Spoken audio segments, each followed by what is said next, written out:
A poor girl holds a faded photo and asks the young billionaire, "Do you know him? My mum said he was my dad." Upon seeing the photo, he is stunned. It was 6:30 when Miles Turner finally left the glass-fronted building downtown. The sky was already darkening and streetlights were beginning to flicker on one by one. Another day that ended far too late. His body begged for rest, but his mind still raced with numbers, deadlines, and unresolved problems. Miles loosened his tie and took a deep breath. The evening air, even with the smell of asphalt and restaurant food, felt cleaner than the office air. He gripped the handle of his leather briefcase more tightly and started walking toward the parking lot. 12 hours inside that office, and only now did he notice how tight his shoes felt. People hurried by, anonymous faces mirroring the same fatigue he carried. Some were on their phones, others stared fixedly at the ground, most avoided eye contact, the unwritten rule of big cities. It was in that moment, amid the automatic steps of someone who walks the same route every day, that Miles noticed something different. A small figure stood out in the crowd, a child of only 5, standing on the sidewalk alone, looking around with an expression that mixed curiosity and determination. It wasn't common to see someone so young by themselves in that commercial area, especially at that hour. Miles instinctively slowed his pace. The little girl wore a simple blue dress and had brown hair in a messy braid. She didn't look lost or scared, just resolute, as if she were looking for someone specific in the flow of people. He was about to keep walking when he realized the girl's eyes were now fixed on him. For a second, Miles glanced around, thinking maybe she was looking at someone else, but there was no mistake. She was watching him directly and, without hesitation, began walking in his direction. "Hey, mister," she called out in a thin but firm voice. Miles stopped, unsure of what to do. People flowed around the small figure without paying her any attention, like water diverting around a stone in the middle of a river. "Me?" he asked, feeling somewhat foolish for such an obvious question. "Yeah, you," the girl replied, now just a few steps away. "Can I ask you something?" Miles looked around, searching for any adult who might be with her. "Are you alone? Where are your parents?" "My mum's working over there," she said, pointing vaguely to a store across the street. "She said I could wait outside, but then I saw you passing by." Miles frowned, not understanding. "You saw me passing by, but we don't know each other." The girl didn't answer immediately. Instead, she opened the small, colorful backpack she was carrying and took something out. It was a photograph, not one of today's sleek, glossy prints, but an old, worn picture with faded color. "Do you know him?" she asked, holding out the photo to Miles. "My mum said he was my dad." Her tone was so direct, so simple, that Miles took the photo automatically. But as he looked at the image, he felt as though the ground vanished from beneath his feet. The face staring back at him in the photo wasn't a stranger. It was Jonah Turner, his brother. The noise of the street seemed to vanish for an instant. Miles felt his pulse quicken and his mouth go dry. Those same green eyes, the same crooked smile, the dark, unruly hair that never stayed in place, a face he hadn't seen in 7 years, since that last fight, since the harsh words they'd exchanged, since Jonah slammed the door and disappeared from his life. "Mister, are you okay?" The child's voice pulled him back to reality. Miles looked at her now with a different perspective. He noticed details he hadn't seen before. The shape of her little chin, small but determined. The curve of her eyebrows. The way her eyes narrowed slightly when she asked a question. Traces of Jonah in a miniature feminine version. What's your name?" Miles asked, his voice almost failing him. "Sophie," she answered simply. "Sophie Lewis, and you?" Miles swallowed hard before replying, Miles Turner." The girl's eyes widened a bit upon hearing the last name. "Turner? Like my dad?" "Yes," Miles confirmed, still holding the photo, unable to look away from her. "Jonah he's my brother." Sophie took a step forward, her face lighting up with a mix of surprise and delight. "So you're my dad's brother," she exclaimed, as if she'd just discovered a treasure. "My mom never told me my dad had a brother." Miles couldn't respond right away. The reality of what was happening began to form in his mind, piece by piece. Jonah had a daughter. A daughter he'd never mentioned. A daughter who didn't know him. And now, by some inexplicable twist of fate, she was here, in front of him, calling him uncle. "Sophie, where exactly is your mom right now?" Miles asked, trying to keep his voice calm. "At the clothing store," she said again, pointing to the other side of the street. "She's finishing work. I always wait for her on the bench, but today..." She looked at the photo Miles still held. "I thought you looked like someone who might know him." Miles felt a chill run down his spine. A child no older than 5 had approached him on the street, alone, because she thought he looked like someone who might know her dad. It was crazy, or destiny. "I think we need to talk to your mum," Miles said, looking toward the store Sophie had indicated. "She might be worried about you." "No, she knows I'm here," Sophie insisted, then added, "But we can go there if you want to meet her. And she'll want to meet you too once I tell her you're my dad's brother." There was so much enthusiasm, so much innocence in her voice, that Miles couldn't bring himself to refuse. Besides, he needed to understand what was going on. Jonah had a daughter, a family he'd never mentioned. "All right, let's go," he agreed, handing the photo back to Sophie, who put it carefully away in her backpack. As they crossed the street, Miles tried to organize his thoughts, but they spun like a runaway carousel. The last time he'd seen Jonah, his brother was storming out of their parents' house after yet another argument about his life choices.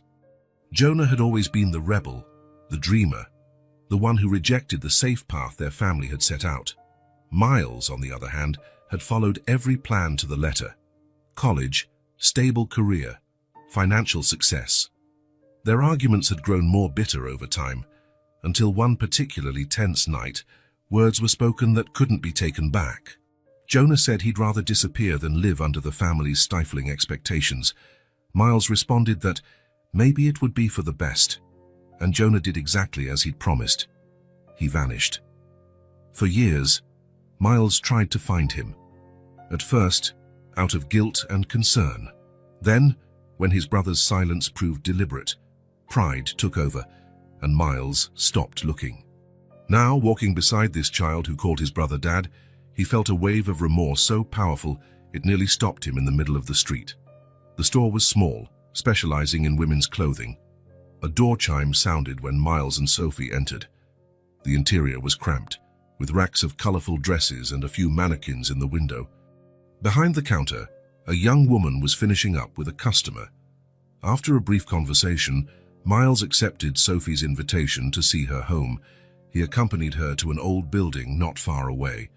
As they climbed the stairs to the 3rd floor, Miles felt his heart pounding harder with each step. What would he say to the girl's mother? How would he explain his sudden appearance? Sophie opened the door to a small but tidy apartment and ran inside. "Mom, I'm back, and I brought someone with me." A young woman appeared from the kitchen, drying her hands on a dish towel. Her welcoming smile froze when she spotted the stranger standing at the door. "Sophie, what? Who is..." Her hesitant words died when her eyes met Miles's. "He's my dad's brother, Mom," Sophie explained excitedly. "He saw the photo and confirmed it." The woman went pale, looking from Sophie to Miles with an expression that combined shock and distrust. "I'm sorry to show up like this," Miles said, feeling uncomfortable under her gaze. "I'm Miles Turner." Sophie approached me on the street and showed me a photo of Jonah, and I couldn't just walk away after that. "You're really his brother?" the woman asked, her voice trembling slightly as she came closer, studying his face carefully for any resemblance that might confirm her daughter's claim.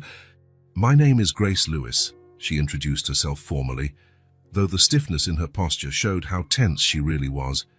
"And yes, Jonah Turner is my daughter's father, but in all the time we spent together, he never once mentioned having a brother." Miles felt the weight of those words. Jonah hadn't just left him behind. "And we haven't spoken in a long time," he explained, not sure where to begin. "There was a fight, things that shouldn't have been said, and he simply walked out of my life. Out of the family's life, actually." Grace seemed to be assessing him, measuring his sincerity. "Sophie, honey," she said, kneeling down to the child's level. "Could you go play in your room while I talk to Mr. Miles for a moment? Sophie hesitated, clearly wanting to stay and hear more about her father's brother, but she eventually nodded and headed toward a small hallway. Grace waited until they heard the bedroom door close, before motioning to an old sofa in the tiny living room. "Jonah never talked about his family," she said in a low voice so Sophie wouldn't hear. "I knew he had living parents, but he never wanted to go into details. He said it was complicated and that he preferred to leave the past where it belonged." Miles nodded, feeling a stab of sadness. It sounded exactly like something Jonah would say. "I tried to find him for years," he confessed, "at first because I felt guilty and worried. Then, when his silence seemed intentional, my pride got in the way, and I stopped looking. I never imagined he had." He glanced at Sophie, absorbed in her drawings, "that he had a family." Grace followed his gaze and a sad smile crossed her lips. "We met 6 years ago. Sophie's 5. Jonah was—" She hesitated, searching for the right words. "Jonah was a man full of dreams but hard to decipher sometimes. Some days he looked like he was carrying the weight of the world on his shoulders. Now I realize part of that weight was you, the family he left behind." Miles felt a lump in his throat. That was a version of Jonah he knew well, the eternally restless one, who never fit in. Yet looking at Sophie, he realized Jonah had found something real, something that seemed to give his life purpose. "Grace," Miles said, hesitant, "where is Jonah now? Why does Sophie act like she doesn't know him?" Grace's expression hardened, and she looked away. "Jonah left 2 years ago to look for a job. He said he was finally going to find something stable, that he wanted to provide a better life for Sophie. And then he never came back." Her voice wavered slightly. "No call, no letter. He just vanished. At first, I thought something terrible had happened. I looked into hospitals, even checked with the police, but there was nothing.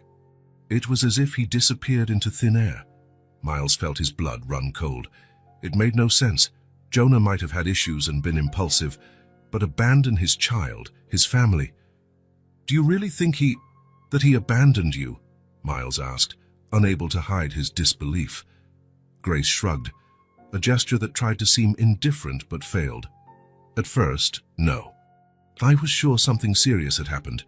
But then months passed and nothing, not a single clue. Then you start to wonder, to doubt." She took a deep breath, as if trying to control herself. "Sophie was only 3 when he disappeared. She barely remembers him now. All she has are photos and the stories I tell her." Miles glanced again at the little girl. Sophie hummed softly as she drew, oblivious to the gravity of the adult's conversation.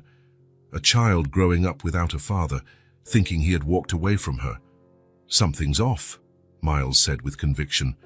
"The Jonah I knew would never do that. No matter how complicated things got, no matter his troubles, he would never abandon his child." Grace gave a humorless laugh. "Maybe you didn't know him as well as you think. People change, Mr. Turner. 7 years is a long time." "Miles, please. And yes, people change, but some things are fundamental.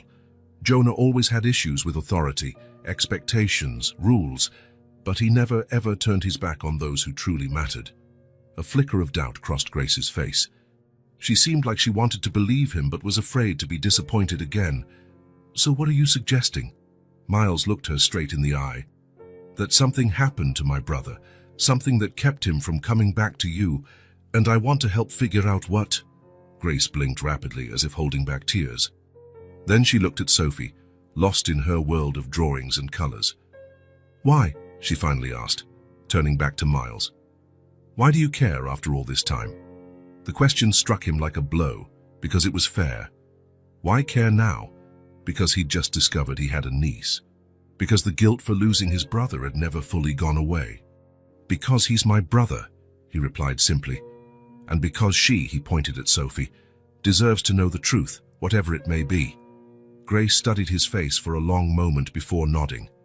The bedroom door opened, and Sophie appeared in the hallway, unable to contain her curiosity any longer. "Are you done talking?" she asked, walking toward them cautiously. Miles watched the little girl with her brown hair and curious eyes, so much like Jonah's. In that moment, he knew he couldn't back out. There was an unspoken promise being made right then, and he intended to keep it, no matter the cost. Sophie approached Miles even more, studying him with the direct gaze so typical of children. "Are you going to help us find my dad?" she asked simply. Grace shot her daughter a reproachful look, but the question was already out. Miles felt the weight of those simple words. "I'll do my best," he answered sincerely. Grace hesitated, looking from Sophie to Miles. Miles felt the gravity of it all. Time. The time he never spent on his brother. The time Jonah had missed with his daughter. The time they might still be able to salvage. "I want to help," Miles said, with more certainty than he'd felt in a long time. "If you'll let me." Grace paused as if weighing every possibility, every risk of trusting this man who had suddenly appeared in their lives. Finally, she nodded. "Thank you," she said simply. Sophie smiled, not fully understanding the seriousness of the situation, but happy about this new connection emerging. Miles picked up his leather briefcase, which he'd set on the floor upon entering, and stood. He looked around the small apartment, silent witness to the life his brother had built and then apparently abandoned. "I'll leave my card with my number," he said, taking it from the inside pocket of his blazer.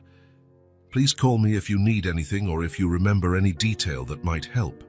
As he headed for the door, Sophie watched quietly, her eyes following his every move. Grace approached and placed her hands on her daughter's shoulders, a gesture both protective and reassuring.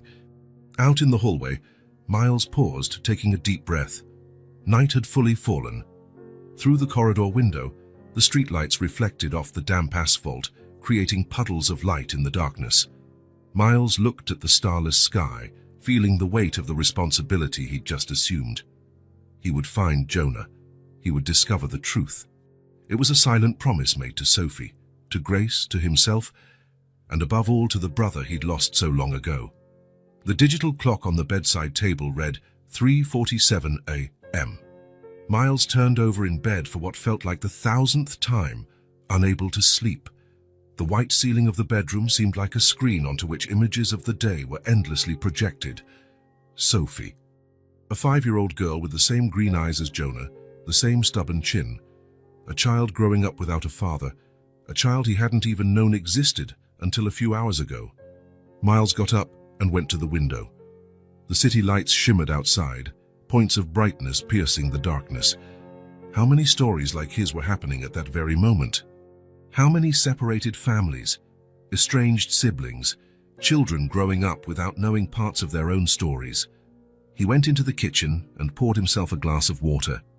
In the apartment's silence, every thought, every memory was amplified. Jonah had a daughter. Jonah had made a family. Then, supposedly, he'd left it all behind. It made no sense. Not for the Jonah Miles knew. He sat on the living room sofa, letting his mind wander back 7 years, to the last time he'd seen his brother. It was one of those family gatherings where the air felt thick with unspoken expectations. Their parents had always had very clear plans for both sons, a prestigious college, a stable career, an appropriate marriage, grandchildren. Miles had followed the script to the letter. Jonah, however, was always the rebel, the questioner, the one who didn't fit the mold. That night, the argument started over something trivial, a question about the future, a comment on responsibility. But it escalated quickly, as if each word was fuel for a long-prepared fire.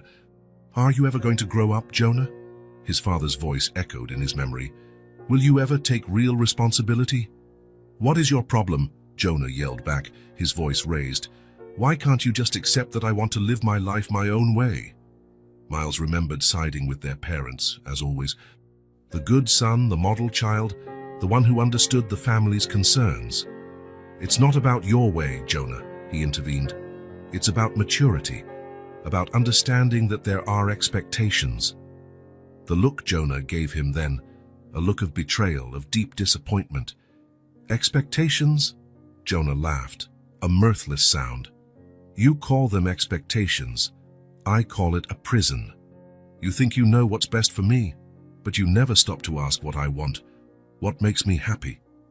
"And what makes you happy?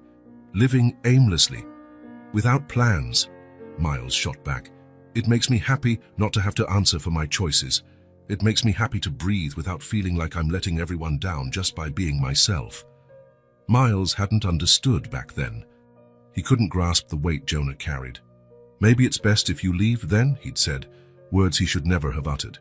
If it's so hard to be here, maybe you should just go your own way. And Jonah did exactly that.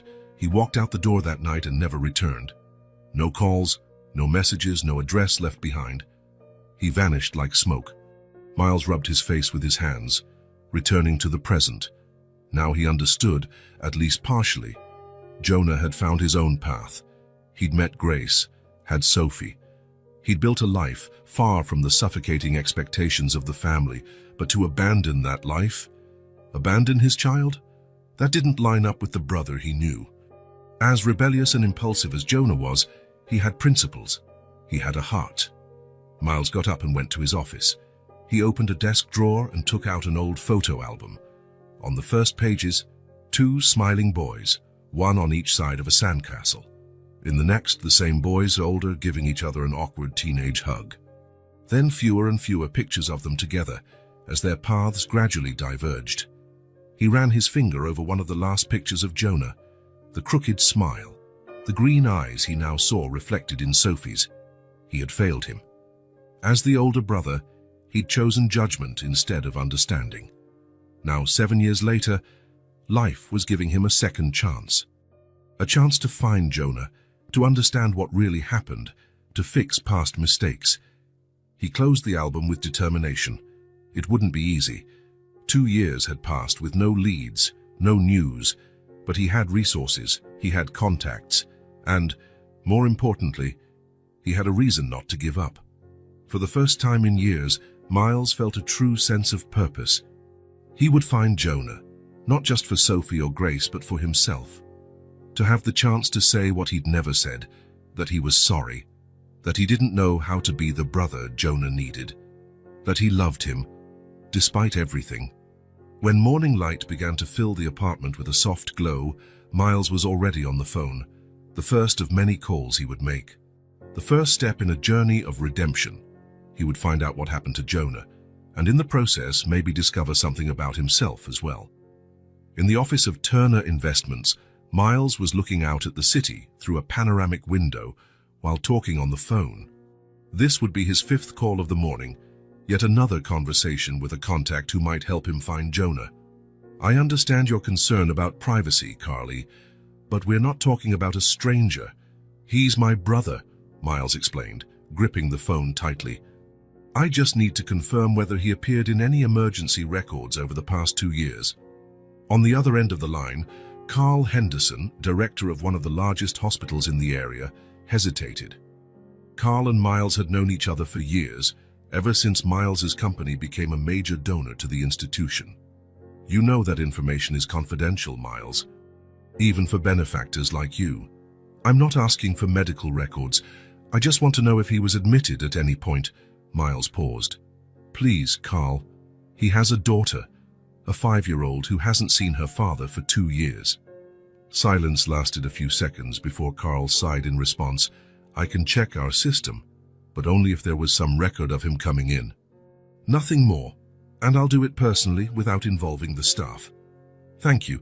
I'll send over a photo and all the details I have on him. After hanging up, Miles leaned back in his chair, rubbing his tired eyes. It had been a week since Sophie approached him on the street. A week of sleepless nights and days split between work and searching for his brother. On his computer screen, a meticulously organized spreadsheet listed everything Miles had done so far. Calls to hospitals, visits to police stations, contact with social services, inquiries at homeless shelters. The list grew daily, as did the frustration of finding nothing concrete. His assistant, Richard, knocked before entering. The reports from the meeting with the Chinese investors are ready for review, he announced, placing a folder on the desk. He hesitated before adding, and Detective Ramirez called. He has some preliminary information on your brother. Miles glanced at the clock. He had an important meeting in 20 minutes he couldn't cancel. Set up a meeting with Ramirez for the end of the day. And Richard? Yes. Thank you for handling these matters discreetly. I know it's not really part of your job. Richard nodded and left. Miles picked up his phone and saw 2 unread messages from Grace. Sophie asked if you found anything. What should I tell her? The second sent an hour later. Sorry to insist. She's anxious. Miles felt a pang in his chest. He didn't want to create false hope, but he also didn't want to leave them hanging. He typed a quick response. Nothing concrete yet, but I'm following some leads. Can I drop by tonight to talk? Her reply came almost immediately. Sure, Sophie will be glad. Thank you for everything you're doing. Miles put his phone away and tried to focus on the upcoming meeting. The last few days had turned his methodical, organized routine into something entirely different. Now, between analyzing investments and meeting with clients, he was searching for answers about a brother he hadn't seen in 7 years, a brother who, apparently, had chosen to vanish from his life, but whom Miles suspected would never have chosen to vanish from his own daughter's life. At 6 that evening, Miles met Detective Ramirez in a discreet cafe a few blocks from his office. Ramirez was a middle-aged man with watchful eyes that seemed to catch every detail around him. There are no arrest records or police incidents involving your brother in recent years, Ramirez said, handing Miles a thin file. I also checked unidentified person cases matching his description. Nothing in the main stations. Miles felt his discouragement grow. So we're back to square one. Not exactly, Ramirez said, taking a sip of his coffee. There's one thing. 2 years ago, there was an accident on Main Avenue. A man was hit by a driver who fled the scene. The victim had no ID, and no one came forward to identify him. Miles's heart pounded. What happened to him? He was taken to St. Francis Hospital in critical condition. I couldn't get more information because the police's involvement ended once we filed the initial report. Ramirez paused. But the physical description fits your brother. Miles closed the file and stood up immediately, leaving some cash on the table for the coffees. Thank you, Ramirez. This could be important. I hope you find what you're looking for, Mr. Turner, said the detective. Keep me informed. Missing person cases are always the toughest. Miles walked out of the cafe toward his car, dialing Carl Henderson as he went. Carl, I need you to check something specific. A man with no identification was admitted to St. Francis Hospital 2 years ago after being hit by a car, he explained quickly. I need to know if there's a record of him and what happened. St. Francis isn't part of our network, Carl replied, but I know the administrative director there. I can ask around. Do you have the exact date of the accident? I'll find out and send it to you. Thanks, Carl. As he drove to Grace's apartment, Miles felt a mixture of anxiety and hope. Maybe he'd finally found a real lead. Grace opened the door before he even knocked. From her expression, Miles could tell she'd been waiting for good news. Hello, he said, stepping into the small apartment. How are you two doing? We're okay, Grace replied, closing the door. Sophie's in her room, drawing. She got excited when I said you were coming. Miles nodded, feeling the weight of her expectations. I have some news, but nothing certain yet, he said, keeping his voice low. There's a record of an unidentified man admitted to a hospital 2 years ago after being hit by a car. The physical description matches Jonah. Grace covered her mouth with her hand, her eyes wide. Do you think... I don't want to raise false hopes, Miles interrupted. I'm still looking into it. I'll know more tomorrow.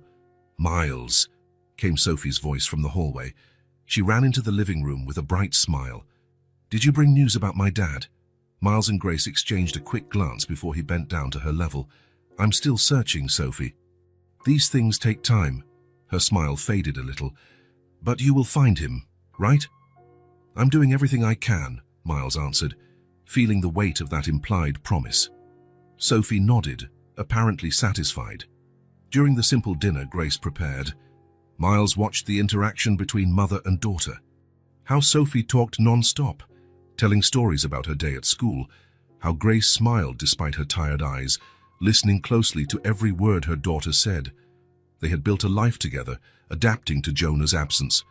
And now he had arrived, stirring up wounds that might have begun to heal. Do you have any recent photos of him? Miles asked as he helped Grace wash dishes after Sophie went to get ready for bed. Grace dried her hands and went to a small chest in the living room, taking out an envelope. "These are the last pictures we took together," she said, handing some photos to Miles. "They were taken a few weeks before he disappeared." Miles examined the images. Jonah was smiling in all of them, hugging Grace or holding Sophie in his arms. He looked happy, at peace. It wasn't the face of a man planning to abandon his family. "Can I keep one of these?" he asked. "It might help with identification." Grace hesitated but nodded. "Take this one," she said, handing over one where Jonah was alone, leaning against a tree in some park. It was one of his favorites. Miles placed the photo carefully in the inside pocket of his jacket, as though it were a fragile treasure. "Thank you. I promise I'll have more information soon." Just as he was about to leave, Sophie appeared in the hallway in her pajamas, holding a small teddy bear. "Will you tell me a story tonight?" she asked, her eyes hopeful. Miles looked at Grace, who shrugged with a small smile. "She's been asking that every night since you showed up," Grace explained. "I think she wants to hear stories about her dad." Miles felt a lump in his throat. How could he tell stories about a brother he barely knew anymore, about the last 7 years of Jonah's life? But he couldn't refuse her request. "Just a short story, then," he agreed, following Sophie to her bedroom. Sitting on the edge of the small bed, with Sophie watching him intently, Miles told her how he and Jonah had built a treehouse as kids, how Jonah, even being the younger brother, always had the craziest ideas, how they spent hours up there, imagining all kinds of adventures. Sophie listened with sparkling eyes, absorbing every detail about the father she barely remembered. By the time he finished, she was almost asleep. "I'm going to find your dad, Sophie," Miles whispered, more to himself than to her. "I promise." Leaving the apartment, Miles felt a renewed sense of determination. Tomorrow, he would go to St. Francis Hospital, with or without Carl's help. St. Francis Hospital was located on the outskirts of the city, an old building renovated with a more modern facade. Miles arrived at 9 in the morning, carrying Jonah's photo in his pocket and a rehearsed story about searching for a missing family member. At the reception desk, a clerk looked at him with polite indifference. "How can I help you?" "I'm looking for information about a patient who may have been admitted here 2 years ago, a man with no identification, a victim of a hit and run." The woman frowned. "I'm sorry, sir, but I can't provide that kind of information without authorization. Privacy policies." Miles was about to insist when a voice behind him spoke. "Mr. Turner." "Miles Turner." He turned to see a middle-aged woman in a white coat. Her name badge identified her as Dr. Helena Vargas, Administrative Director. "That's me," he confirmed, extending his hand. "Do we know each other?" "Carl Henderson called. Said you'd be here," she said, shaking his hand briefly. "Could we talk in my office?" Miles followed the doctor through the hospital corridors, passing crowded wards and bustling staff. The scent of antiseptic was strong. In a small office, Dr. Vargas closed the door and gestured to a chair. "Carl explained your situation. You're looking for your brother." "Yes. And I have reason to believe he may have been brought here 2 years ago after a hit and run." The doctor typed something into her computer, her eyes on the screen. "We did have a case like that, a man with no identification brought in by paramedics after being struck on Main Avenue. Severe head trauma, multiple fractures." She looked at Miles. "He survived, Wasang, but... Miles felt his heart pound. "He never fully regained consciousness. He's been in a persistent vegetative state for 2 years." Miles felt as if the air had been knocked out of him. "Where is he now?" "Here, in our long-term care wing," the doctor replied. "Since no one claimed him and he had no ID, the hospital took on the costs. We have a program for patients like this." "I need to see him," Miles said, standing up. "Right now." Dr. Vargas hesitated but nodded. "I understand. I'll take you there. But I need to warn you, Mr. Turner, if this man really is your brother, you should prepare yourself. Seeing patients in a persistent vegetative state isn't easy." Miles only nodded, unable to speak. They walked in silence to the elevator and down to the 2nd floor. The long-term care wing was a corridor with individual rooms. The sounds were muffled, as though even the air was heavier there. Dr. Vargas stopped at the door of room 217. "He's in here," she said quietly. "I'll leave you alone. I'll be at the end of the hallway if you need anything." Miles thanked her with a gesture and, summoning courage, opened the door. The room was small but clean and bright. A window let in natural light. There was a TV mounted on the wall, turned off, and a single chair by the bed. And on the bed, Miles felt his legs almost give out. Despite the grown-out beard and thinner face, there was no doubt it was Jonah, his younger brother, lying there motionless, connected to monitors and IV lines that beeped steadily. His green eyes, so much like Sophie's, were closed. "Jonah," Miles whispered, approaching slowly. He sat in the chair beside the bed, gazing at the familiar yet unfamiliar face of his brother. The skin was pale, the expression slack. The dark hair was longer than Jonah ever wore it, spread across the pillow. With trembling hands, Miles pulled the photo from his pocket and compared it to the man in the bed. It was undeniably him, the brother who had spent the last 2 years here alone while his family waited in vain. "I found you," Miles said, his voice breaking. "It took me a while, but I found you." He took Jonah's limp hand, feeling the warmth of his skin, the faint pulse. His brother was alive, yet absent, trapped somewhere between life and death. The tears came without warning, silently at first, then in sobs Miles couldn't control. Years of guilt, weeks of searching, and now this. Jonah hadn't abandoned his family. He'd been here all along, unable to return, unable to explain. When Dr. Vargas returned, she found Miles still holding his brother's hand, eyes red but with a determined expression. "It's him," Miles confirmed. "He's my brother, Jonah Turner." The doctor nodded, unsurprised. "I'm sorry. I'd like to discuss his condition and treatment options, and we'll need documentation to prove kinship and transfer legal responsibility." "I'll do whatever is necessary," Miles replied. "He's going to get the best care possible, and I need to call his family. They need to know." While Dr. Vargas explained the procedures, Miles looked at Jonah, thinking about Grace and Sophie. How would he tell them? How could he explain Jonah was alive, but might never again be the person he was? In that silent room where time seemed frozen, Miles made another silent promise to his brother. No matter how long it took, no matter the cost, he would bring this family together again. If not in this life, at least in memory. Jonah was no longer lost. He was found, and for now that would have to be enough. Miles's routine changed completely in the weeks that followed. He woke up earlier, stopped by his office only to handle essential tasks, and then headed to the hospital. Afternoons were dedicated to Jonah.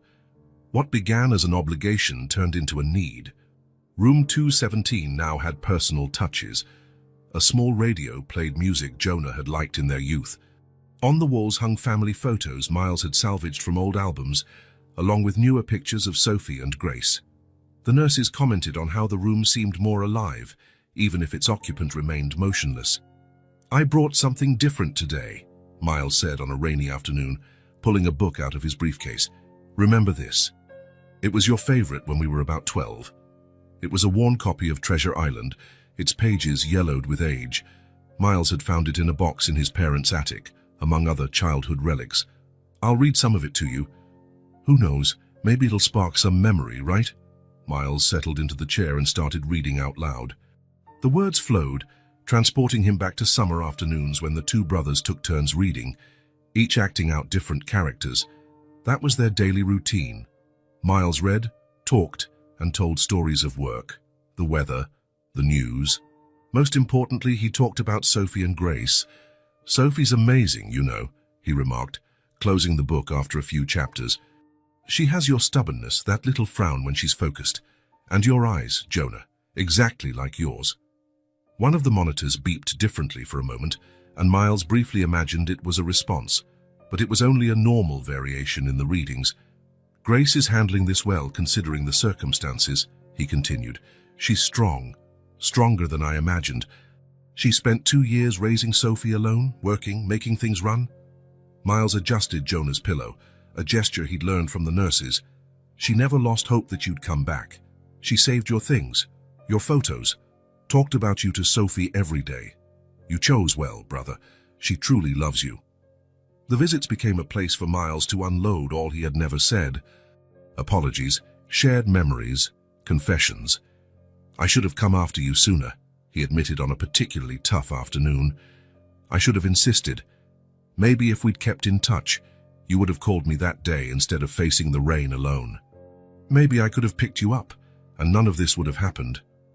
There were no answers, just the steady sound of machines and the occasional footsteps in the corridor. But Miles carried on, day after day, weaving an invisible thread between them.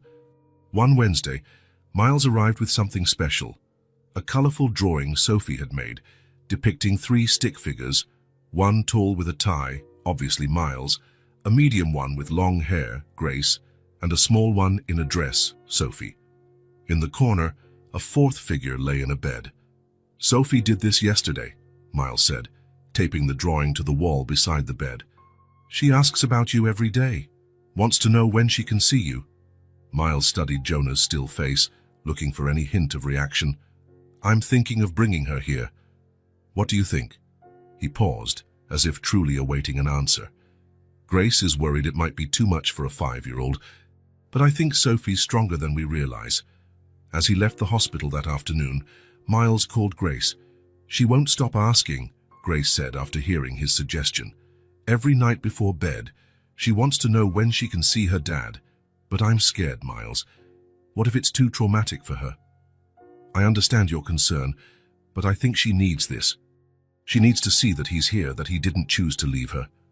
After a long conversation, Grace agreed. The next day, Miles would pick them up after Sophie's school. That night was restless for Miles. He wondered if he was doing the right thing, if he wasn't exposing Sophie to something too heavy for her age. But he remembered her questions, how she always drew her family, including that absent figure. Maybe she needed this moment to understand, just as he had. Right at 3 in the afternoon, Miles pulled up outside Sophie's school.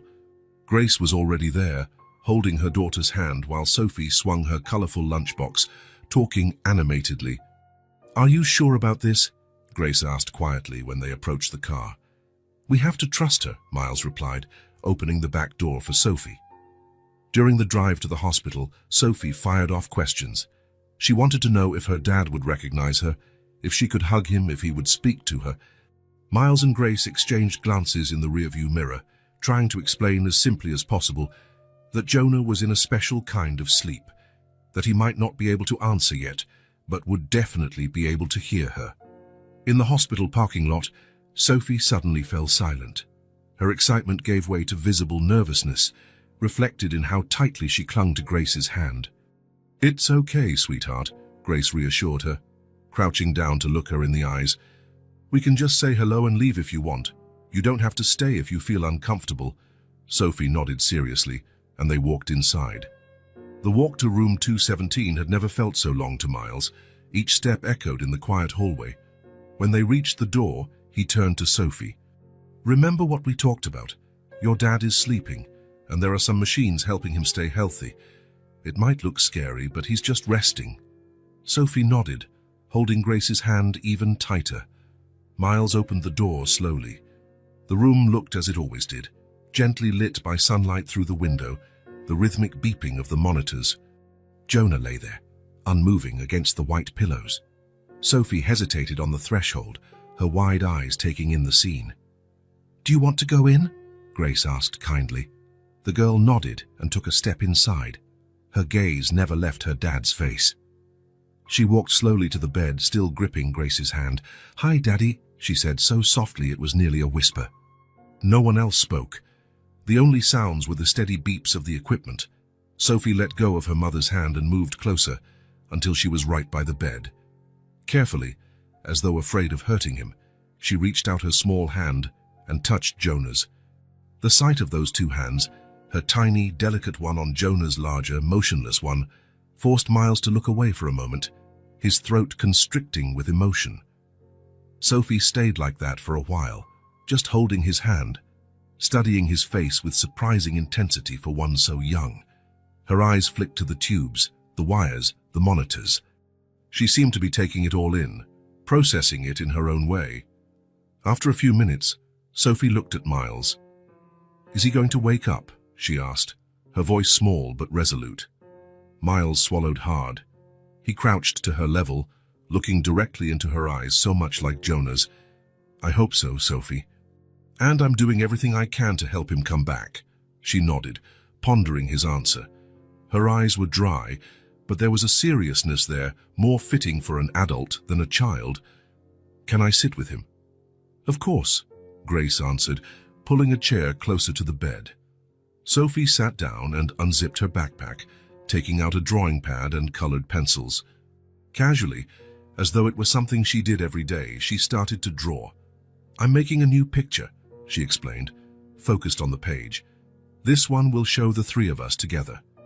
Miles and Grace watched in silence. The child worked with total concentration, her tongue poking out slightly at the corner of her mouth as she outlined colorful shapes. It was then, watching this unexpected scene, that Miles felt something change inside him. It wasn't just guilt or responsibility driving him now, it was deeper, more complex. Sophie and Grace were no longer simply Jonah's family, people he had to help out of moral obligation. Somehow, in that quiet hospital room, they had become his family too. Miles looked at Jonah's hand, still beneath Sophie's. Despite all the doubts, all the challenges they still faced, a certainty was growing within him. They would get through this together. Him, Grace, Sophie, and in some way, Jonah too.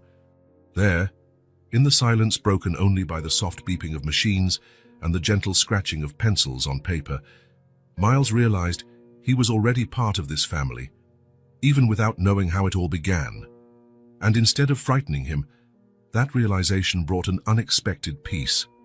The Sunday sun lit up the small backyard of the ground-floor apartment Miles had rented for Grace and Sophie.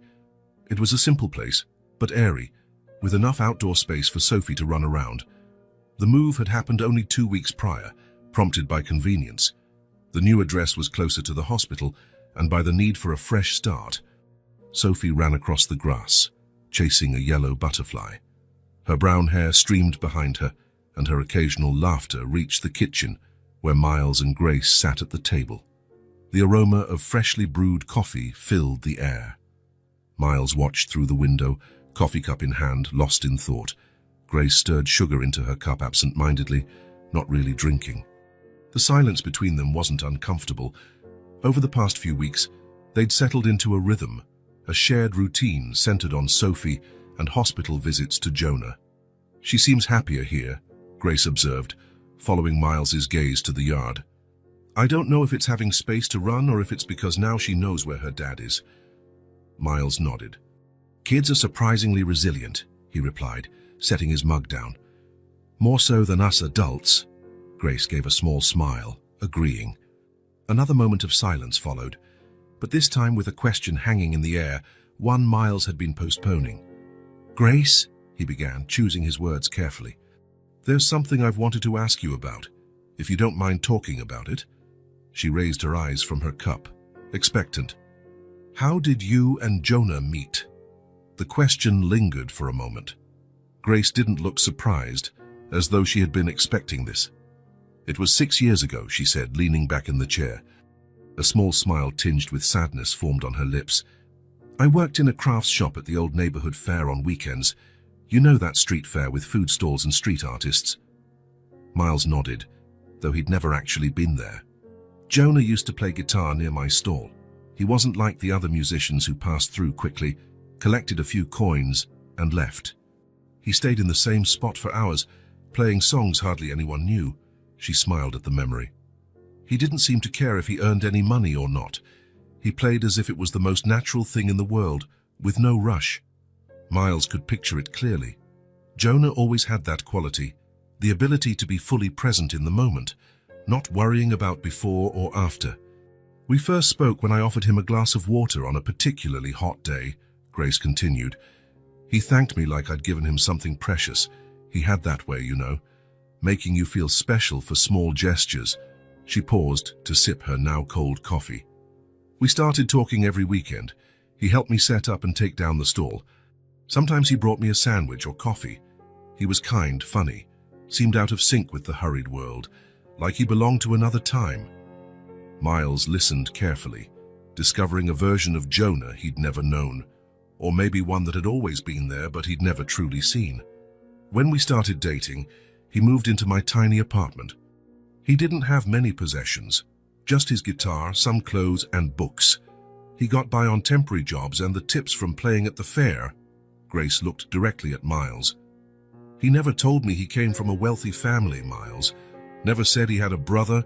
He always seemed to be running from a past he didn't want to remember. Miles felt the weight of her words. He imagined Jonah rebuilding his life, creating a new identity without mentioning the old one. Did he talk about his family? Miles asked, trying not to sound too anxious. Grace shook her head. He only said his parents were strict and didn't approve of his lifestyle. That he'd left home very young and preferred not to talk about it, she reflected. Some days, he seemed sad, distant. If I asked what was wrong, he'd say he was just thinking about old things that no longer mattered. Miles lowered his eyes to his cup. It was hard hearing that, for Jonah, the family, and including himself, was part of old things that didn't matter anymore. When I found out I was pregnant, I was scared of how he'd react, Grace went on, glancing again at Sophie, now crouched in the grass to observe something. I thought maybe he wouldn't want the responsibility, that it might be too much. But I was wrong. Her face brightened slightly at the memory. Jonah was thrilled. He lit up like he'd finally found something that made complete sense to him. He painted the baby's room, set up the crib, made plans. He played lullabies on his guitar every night so the baby would know his voice, he said. Grace swallowed hard before continuing. When Sophie was born, he was there, holding my hand the entire time, and when they placed her in his arms, her voice caught. I've never seen anyone look at another person with so much love. Miles felt a knot tighten in his throat. This was the part of Jonah's life he'd completely missed, his brother becoming a father, finding his purpose, his place in the world. Those first years were hard financially, but happy, Grace said firmly. Jonah did whatever he could to provide for us. Sometimes he worked 2 or 3 jobs, but he always had time for Sophie. He read stories, played with her, sang. He was the kind of dad every kid deserves. A clear, bell-like laugh drifted in from the yard, where Sophie was now chasing a drifting leaf. Both Miles and Grace glanced to the window simultaneously, smiling at the child's joy. He started getting restless when Sophie turned 3, Grace continued, turning back to the story. He kept saying she deserved more than we could offer with unstable jobs, that we needed a more secure plan. Her face grew serious again. One day, he left saying he was going to find a steady job, said it would be different, that he was tired of making ends meet, and he didn't come back. The words hung in the air of the small kitchen like a cloud. Miles tried to imagine what Jonah had been thinking that day. Had he decided to reach out to the family for help, look for reconciliation, or just try to make it on his own? What did you think when he didn't return? Miles asked softly. Grace sighed, running a hand through her hair. At first I was worried. I called the hospitals, his friends, even the police. Then, as days turned into weeks, I started to think maybe he'd decided he didn't want that life anymore, that it was too much for him. She swallowed, clearly fighting back emotion. The hardest part was explaining it to Sophie. How do you tell a 3-year-old her dad left and never returned? I ended up saying he was working far away, that he'd come back as soon as he could. Over time, I realized I was just putting off the inevitable conversation, but I couldn't say the words, take away her hope. Or mine. Miles reached across the table, gently touching Grace's hand in a comforting gesture. She didn't pull away. You were incredible, Grace. Keeping everything going on your own, protecting Sophie, never losing hope. I don't know if I'd have that strength. She gave him a faint smile. I had no choice. Sophie needed me fully present. On bad days, I'd look at her and see Jonah, her eyes, her smile, and it gave me the strength to keep going. Miles nodded in understanding. He watched Grace for a moment, truly seeing her, not just as the woman his brother loved, but as someone extraordinary in resilience and dignity, someone who, despite everything, didn't harbor bitterness, only resigned sadness and unwavering determination. Thank you for telling me this, he finally said, for showing me who Jonah really was to you both. Grace nodded, a silent understanding passing between them. Now they shared not only concern for Jonah and care for Sophie, but also a fuller understanding of the man who connected their lives, a man who, for each of them, existed differently but just as truly. In the yard, Sophie finally caught the drifting leaf. She beamed triumphantly, lifting her prize and looking around for the adults so she could share her victory. Miles realized what Jonah had left behind, not just a brother he'd lost touch with, but an entire life built with effort and love. A small, simple home, but one full of meaning. A daughter whose first steps and words he'd witnessed with devotion. And a woman who stayed strong, holding it all together when everything else fell apart. In that moment of realization, Miles silently vowed that no matter what happened to Jonah, he would never abandon this family again. For the first time, he fully understood the weight of the name he shared with his brother, and the responsibility that came with it. Room 217 had become a second office for Miles. The nurses already knew him by name, greeting him with kind smiles when he arrived at the same time each day, always carrying something, a book, fresh flowers, or another photograph for the growing collection on the wall. It was a Wednesday afternoon when Miles entered the room and found a nurse adjusting Jonah's pillow. "How is he today?" Miles asked, placing his briefcase in the usual corner. The nurse, a middle-aged woman named Rita, shrugged with a compassionate smile. "Everything's stable, as usual. Vitals are good. His blood pressure's a bit low, but nothing worrisome." Miles nodded, grateful for her care. Rita was one of the nurses most dedicated to Jonah, always talking to him as if he could respond, always gentle in her daily tasks. "Thanks for everything, Rita," she smiled. "I'll be at the station if you need anything," she said, then left quietly.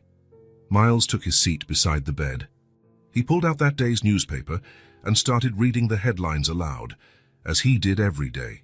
City news, national news, even the weather forecast. Jonah had always liked staying informed. "That little coffee shop on Lincoln Street is closing," Miles commented, turning the page. "Remember it? We used to go there after school as teenagers. You always ordered that hot chocolate with cinnamon." The silence offered no reply.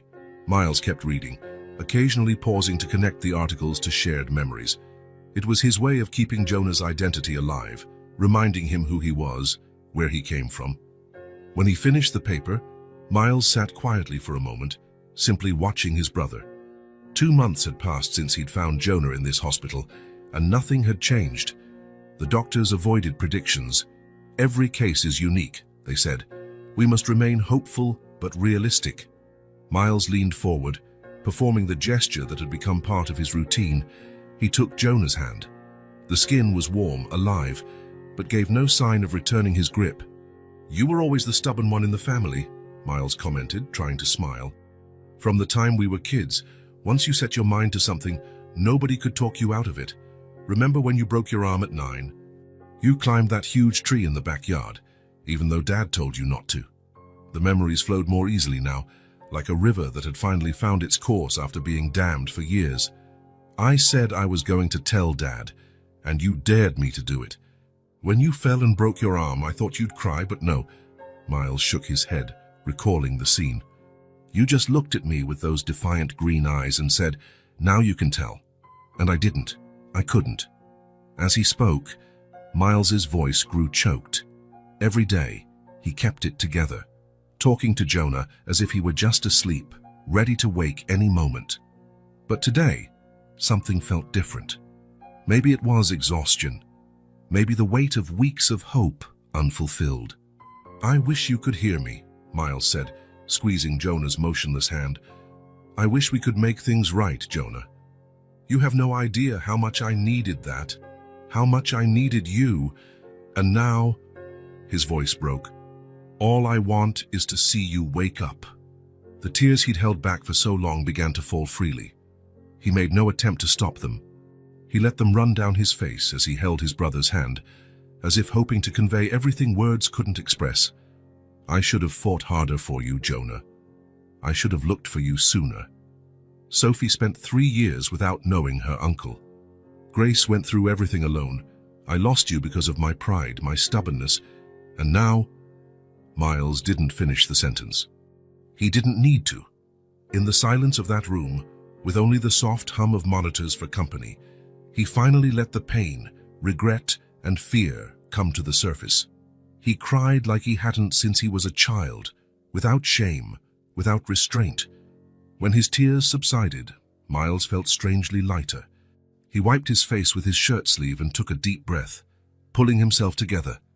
He looked at Jonah once again, noticing how his brother's face appeared calm, almost as if in a deep, restoring sleep. "I'll be back tomorrow," he said, standing up. Like always. Before leaving, he allowed himself one last long look, filled with a mix of longing and hope. On his way to the parking lot, Miles called Grace. "Hey, Grace, I was wondering, can I drop by and see Sophie tonight?" On the other end of the line, Grace hesitated for a moment. "Sure, she'll love that. We'll be home." Miles began visiting Grace and Sophie almost daily, usually after his hospital visits. At first, Sophie watched him somewhat warily, studying him from a distance. The man in the suit and tie who spoke quietly with her mother was still a mystery to her.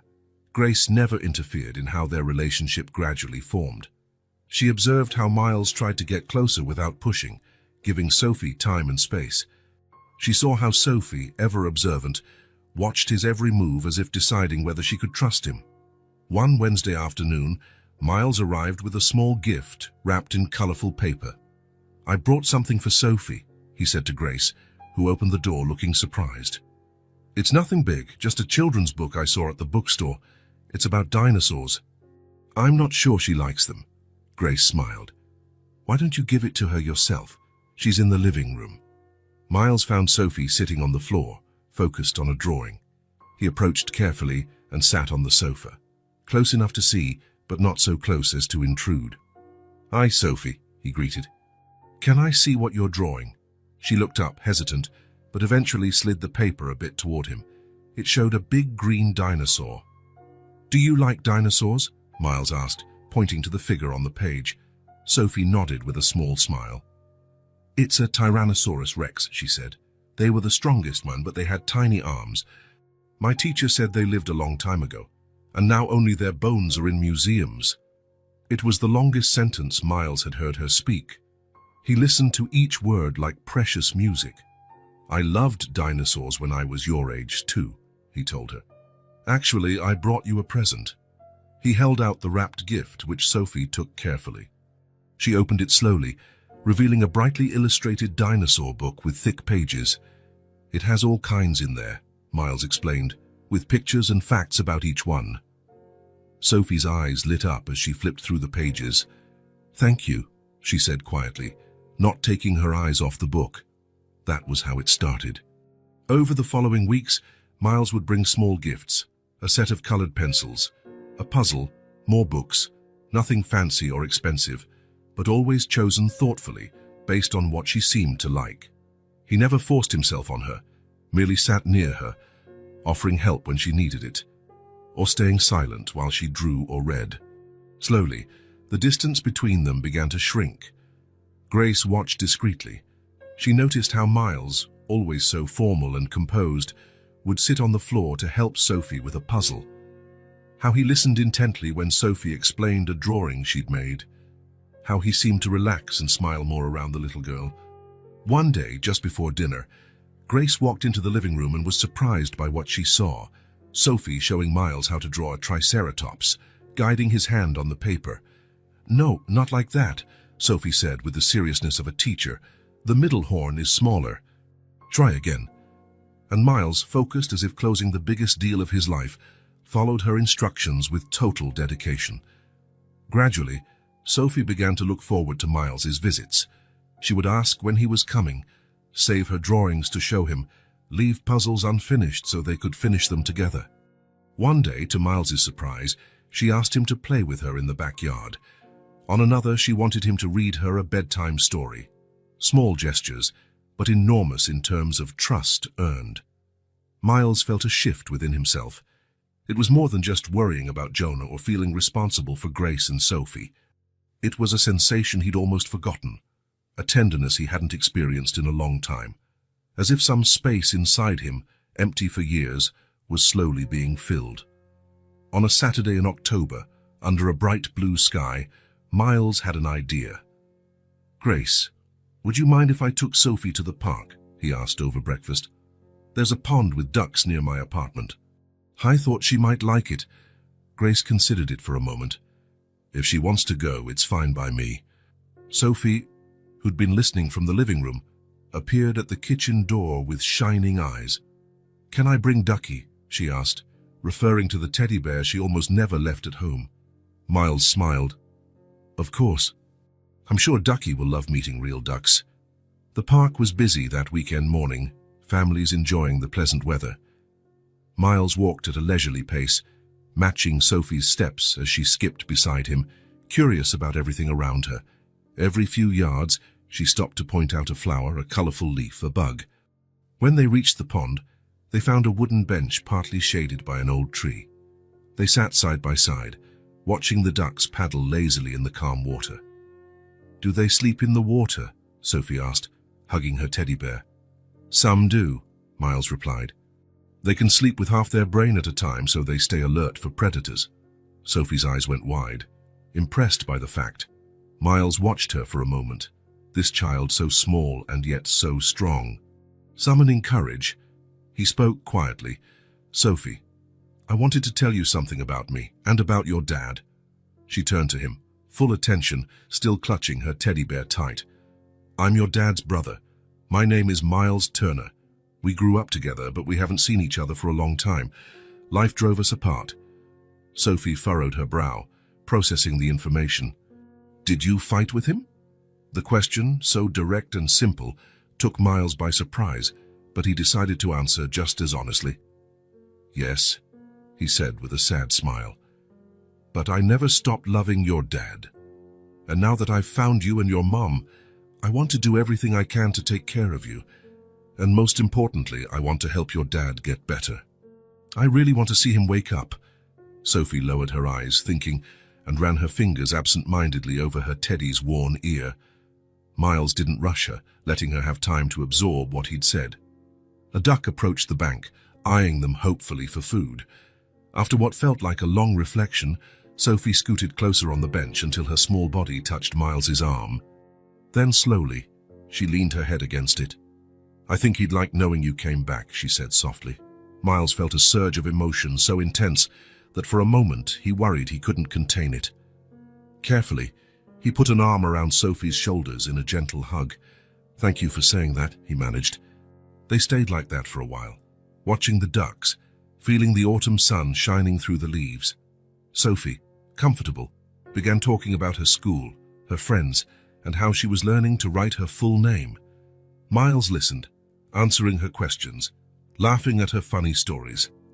And for the first time since reconnecting with his brother's family, he felt something besides guilt, responsibility, or regret. For the first time, he felt he was rebuilding not only a past, but a future. One where, regardless of what happened with Jonah, there would be space for all of them. Grace, Sophie, and himself.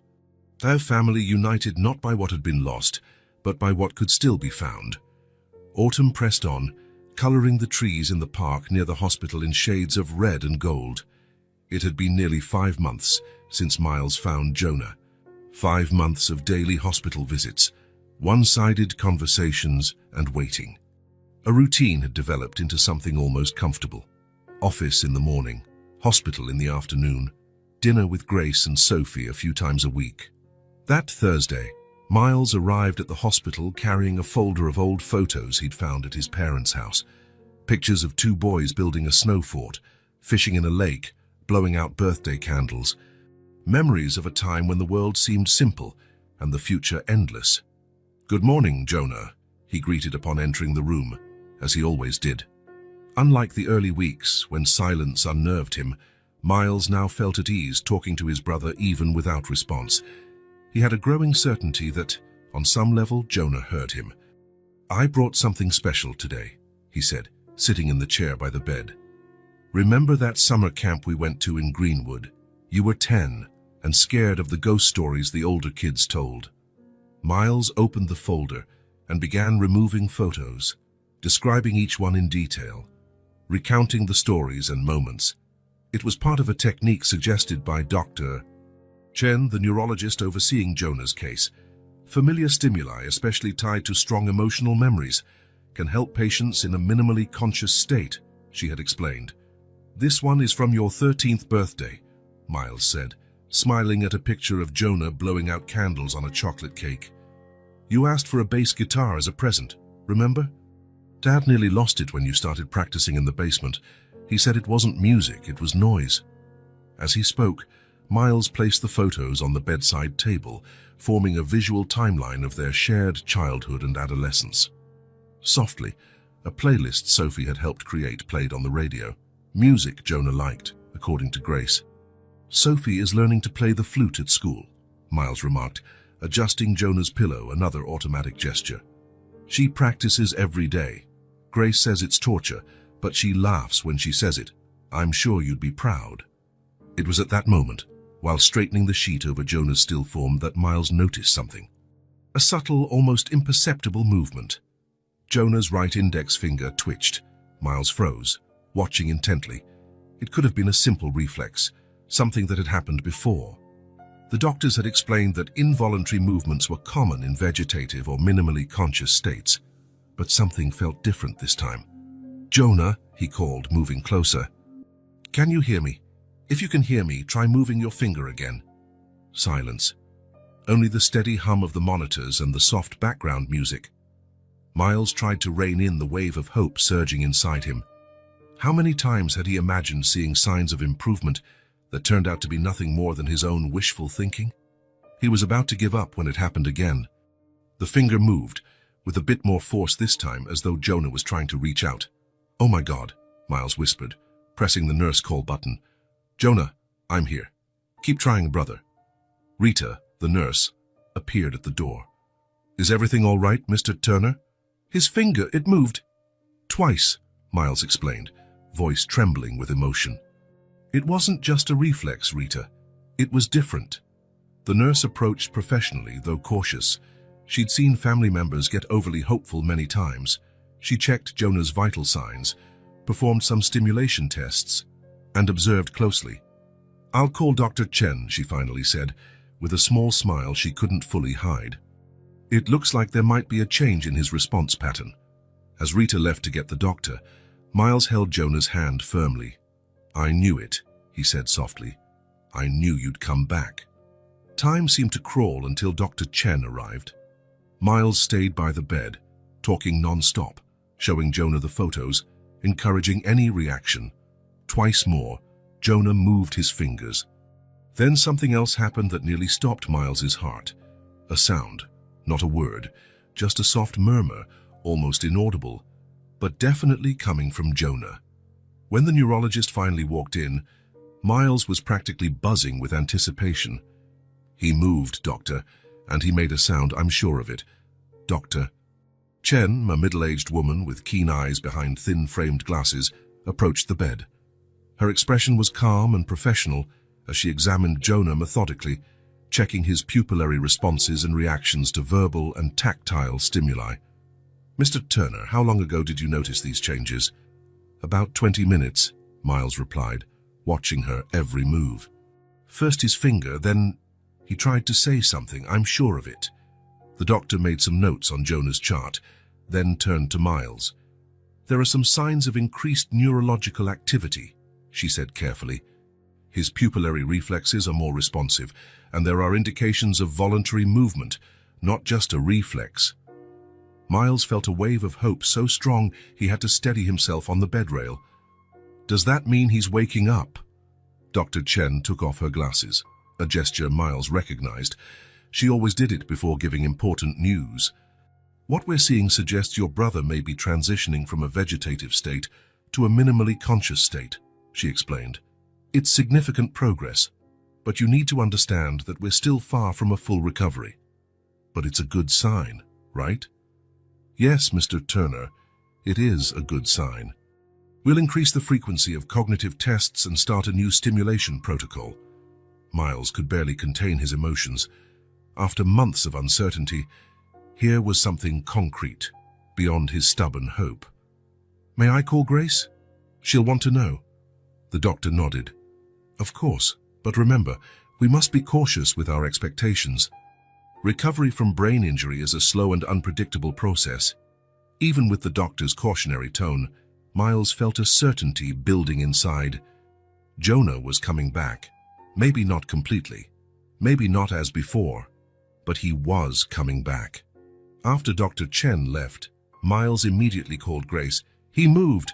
Grace, he blurted as soon as she answered, without even greeting her. He made a sound. The doctor confirmed there's increased brain activity. On the other end, he heard her shaky breathing. Are you sure? Grace's voice was almost a whisper. Positive. Dr. Chen said he might be emerging from the vegetative state. Grace, he's coming back. Miles heard the sound of her stifled sob. I'm on my way, she finally said. Please, can you have someone pick up Sophie from school? Of course, I'll arrange everything. Just come. The next few hours passed in a whirlwind. Miles arranged for a driver to pick up Sophie and drop her off with a trusted neighbor. Grace arrived at the hospital with red eyes and trembling hands.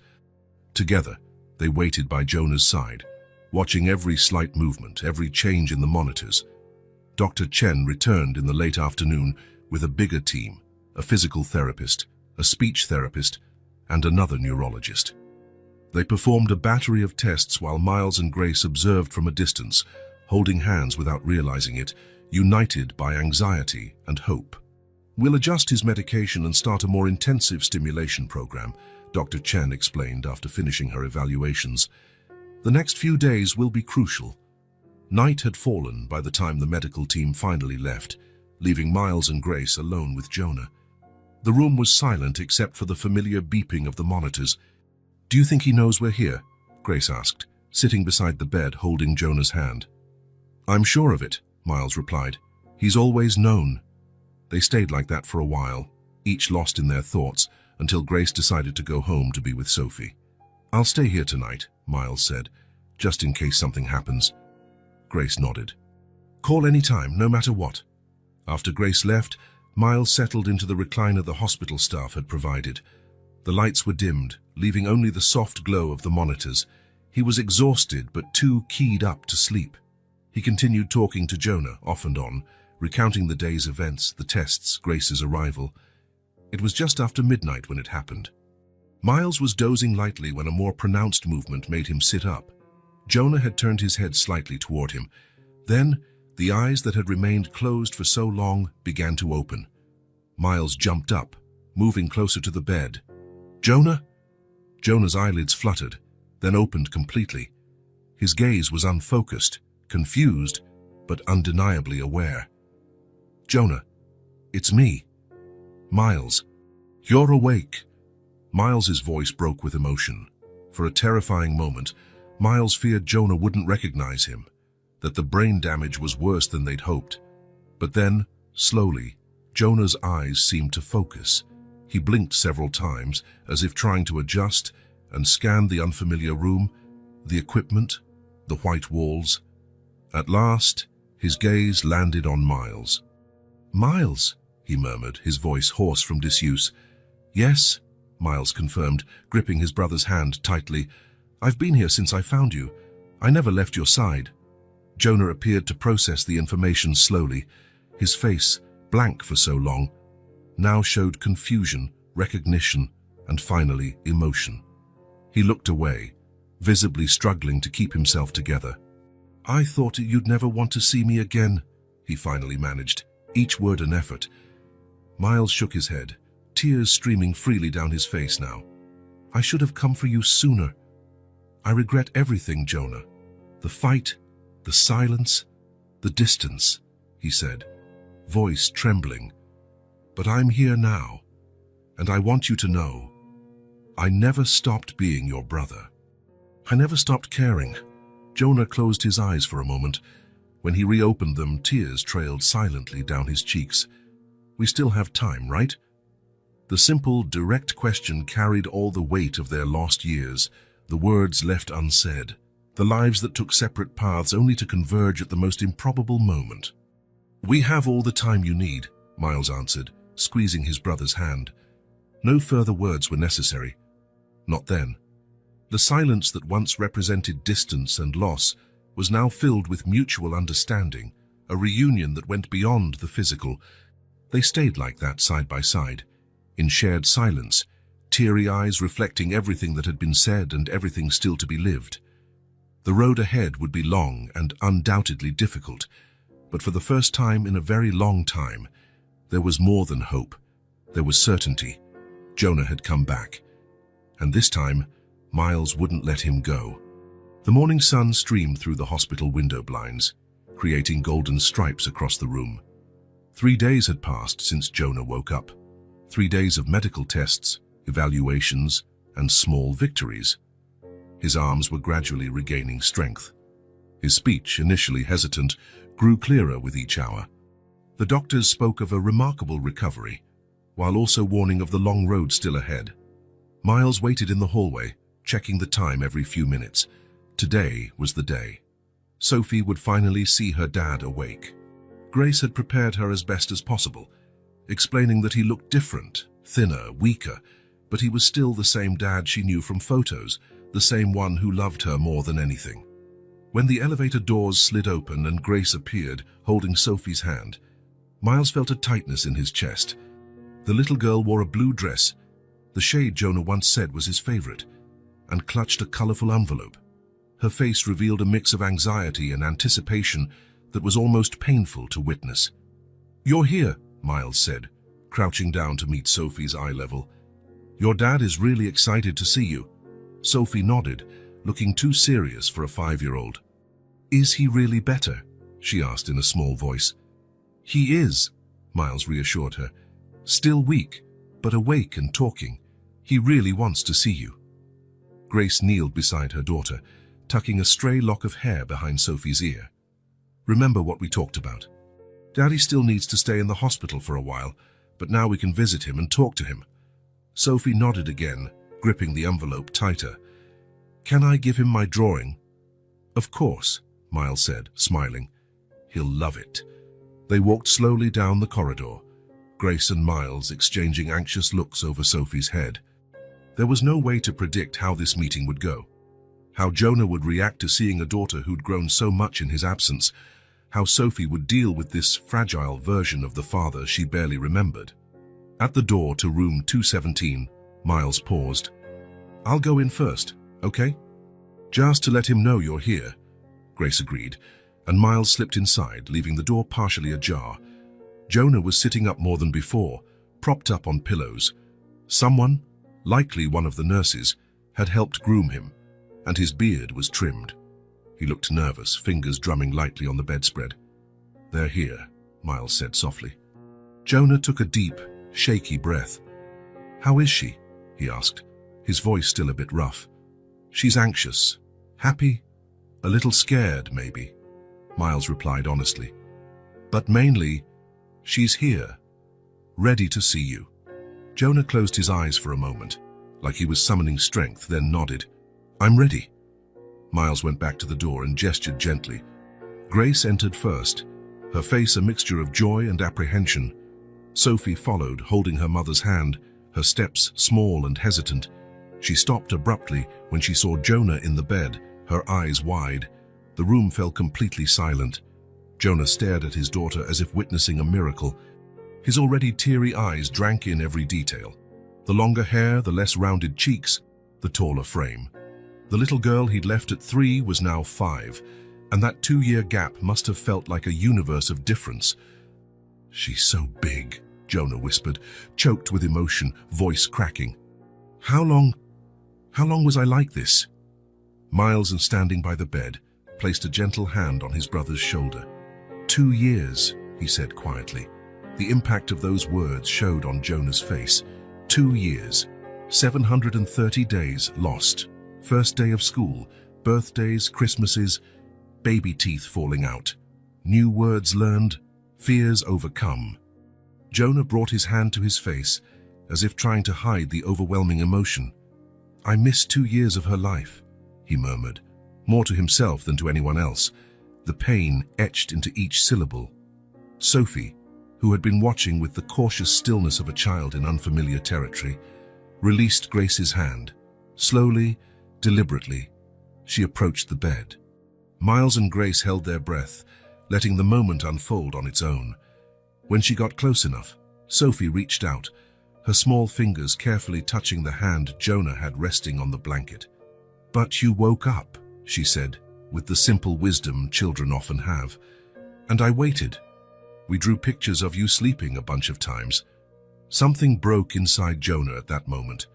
The tears he'd managed to hold back streamed freely down his face. He tried to smile, to voice the words his heart was screaming, but the emotion was too overwhelming. All he could do was extend his trembling arms toward his daughter. Sophie glanced at her mother, as if asking for permission. With a gentle nod from Grace, she moved closer, allowing Jonah to wrap her in a cautious embrace. She didn't hug him back immediately, still processing, but she didn't pull away.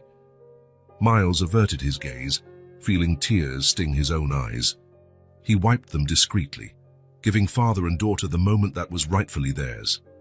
"Look what I made for you," Sophie said after a while, pulling back gently and offering him the colorful envelope. With shaking hands, Jonah opened it, revealing a drawing done in bright crayons. It showed 4 figures, a woman, a man in a tie, a small girl, and a man in a hospital bed, all holding hands, all smiling.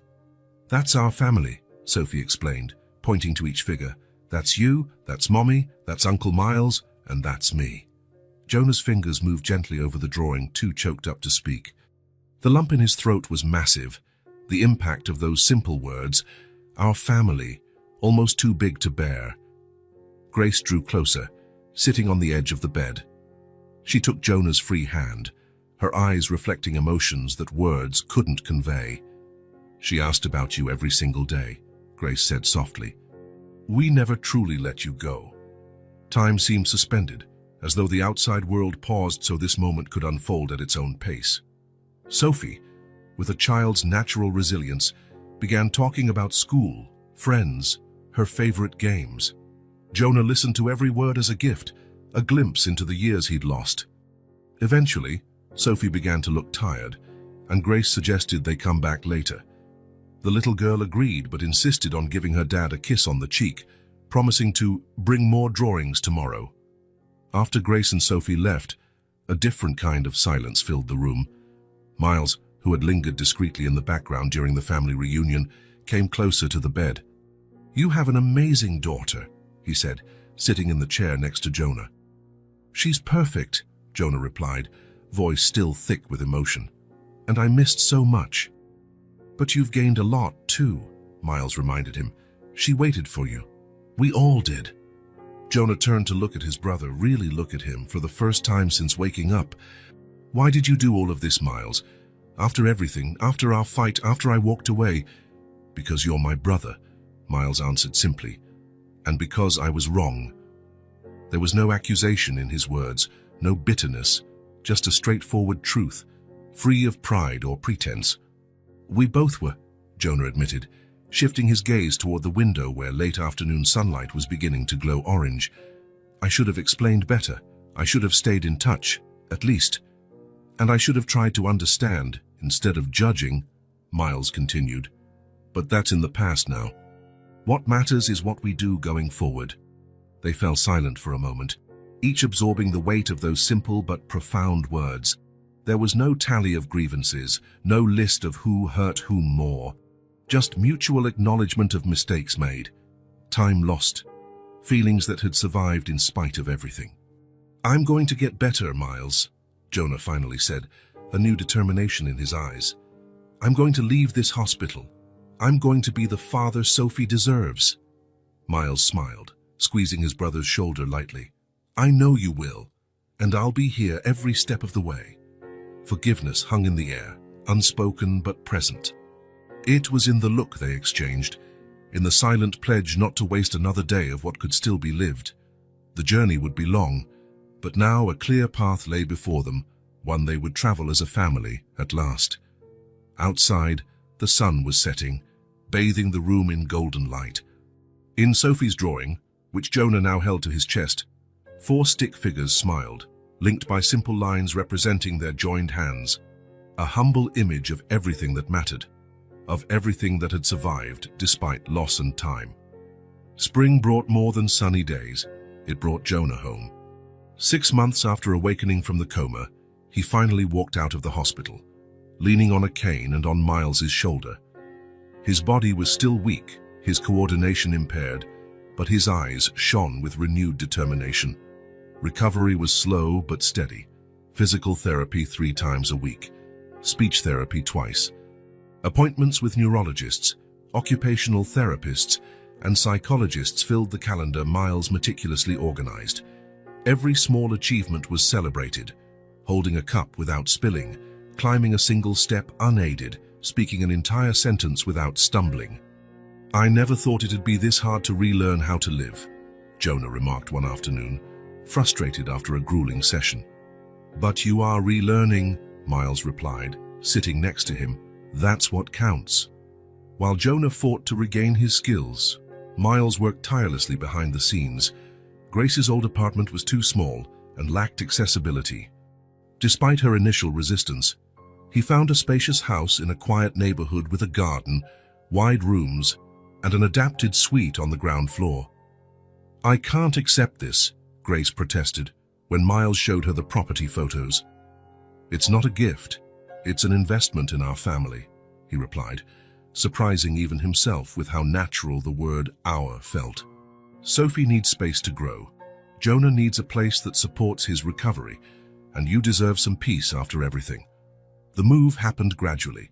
First the essential furniture, then Sophie's belongings, and finally carefully chosen memorabilia, photos, books. The guitar Jonah hadn't touched in years, but that Miles insisted on retrieving from the old place. Miles didn't officially move in, but he had his own bedroom in the house. "For emergencies," he said. Though he spent more nights there than in his downtown apartment, nobody questioned his constant presence. He had become indispensable, not just for practical matters, but emotionally as well. For Grace, he was a safe harbor on nights when the reality of the situation overwhelmed her. For Sophie, he was a companion for stories and adventures. For Jonah, he was the brother who had come back, the bridge to a past slowly being reintegrated into the present. A routine emerged. Grace returned to part-time work. Miles juggled his corporate responsibilities with his family role. Jonah focused on healing and, above all, on reconnecting with Sophie. "She's grown so much," Jonah said one night after putting his daughter to bed. "Sometimes I look at her and don't recognize the gestures she has now, the ones she didn't have before." "But she recognizes you," Miles replied. "That's what matters." Of course, there were tough days. Days when Jonah's frustration over his limitations turned into sharp words. Days when Grace withdrew, weighed down by the changes. Days when Miles questioned his place in this new family dynamic, especially as he watched Jonah and Sophie's bond grow stronger. But there were far more good days. Shared dinners filled with laughter instead of silence. Sunday afternoons in the garden, while Sophie ran freely through grass she'd never had before. Quiet late-night conversations on the porch, once the child was asleep and the adults could finally exhale. Summer arrived, bringing more progress. Jonah took his first steps without the cane. His speech, once halting, flowed more naturally. Some effects of his injuries might be permanent, the doctors warned, but the quality of life he had regained was already more than anyone dared hope for. On a particularly beautiful Sunday, the family decided on a backyard picnic. The sky was a clear, brilliant blue.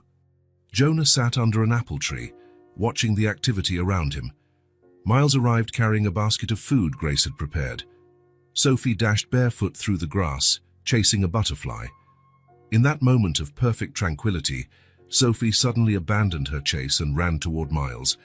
Without warning, she hugged him from behind, almost knocking the basket out of his hands. "Uncle Miles," she said, as naturally as if she'd always called him that. Miles froze. In all the months since he met Sophie on the sidewalk, she had never called him that. It was always Miles, plain and simple. He turned slowly, eyes brimming with emotion. Sophie smiled, unaware of how deeply her choice of words affected him. To her, it was just the obvious name for her dad's brother, someone who was part of her family. Miles knelt down to hug her back.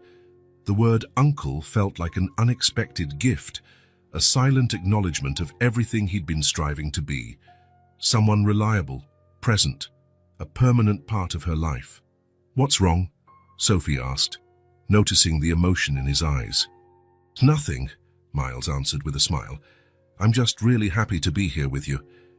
From a short distance away, Grace watched with a gentle smile on her lips.